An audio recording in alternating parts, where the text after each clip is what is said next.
Hashish, and we're joined today by Lorraine Kelly, who's launched her first ever home collection. She's going to tell us all about it. Hi there. Lorraine, this is your first home collection. How exciting. Tell us how it came about.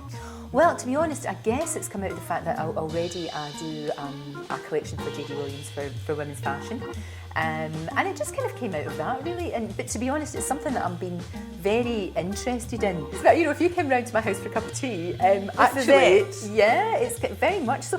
Kind of, there's a little bit of a Scottish theme there, without it being shortbread tin. So it sounds though like you were really hands-on with the design process. Yeah, I think you've got to be. I mean, there's no point in just putting your name to something if you haven't actually done the homework. And you don't, and it's not something that you would definitely have. Whereas, you know, especially when I showed my mum, because obviously you have to run everything by your mum. But when I showed her that, she said, "Oh yeah, well I've seen that, something like that in your house. It's not exactly the same as that." And it's kind of, I think a home has to be comfortable. Absolutely. I don't like going into people's houses that are like show houses, and you're sitting on the edge of the sofa with your glass of red wine thinking, I'm going to spill it, and then you're so nervous you spill it, you know. You don't want it. If you could spill a glass of red wine in my house, it's absolutely fine. We'll just mop it up and get on with our lives. How would you sum up your look, if you could, in just a couple of words? What is the signature Lorraine look? I think it's comfort, stylish, and a bit cheeky. Sounds good to me. So let me take you through a few wee things. This here, I love this. I've got so many of these actually all over the house. And what I like about this one is I know you can get them and they're all kind of steel, but what I wanted to do is get some wood in there as well. This as well, I like this because it's different sort of textures, and I love this kind of colour. The colours where I live are ever changing, always changing, because I live near the river, and it can sometimes be blue, it can be green, sometimes purple at night time, you know, when the sun's going down. It's absolutely gorgeous.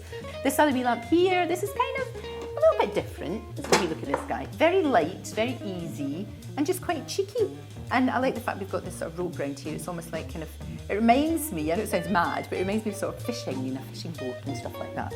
So, moving on, we have got some cushions. Now, I think you can change your room just with a cushion, and I love this one. I love this colour, duck egg blue. I've got a lot of this, particularly in my bedrooms, and I just thought they were cheeky little ducks, great. Again, I wanted a little bit of plaid, I wanted a bit of tartan without being the white heather club, you know, without it being really over the top, but just kind of quite subtle. And again, I love these colours. It's just kind of reflecting where I'm from, without feeling that you've got to burst into Flower of Scotland. There's nothing wrong with that, of course. And these, of course, I love my wee doggies, which are really good. You can't have enough of animals on cushions, don't you think?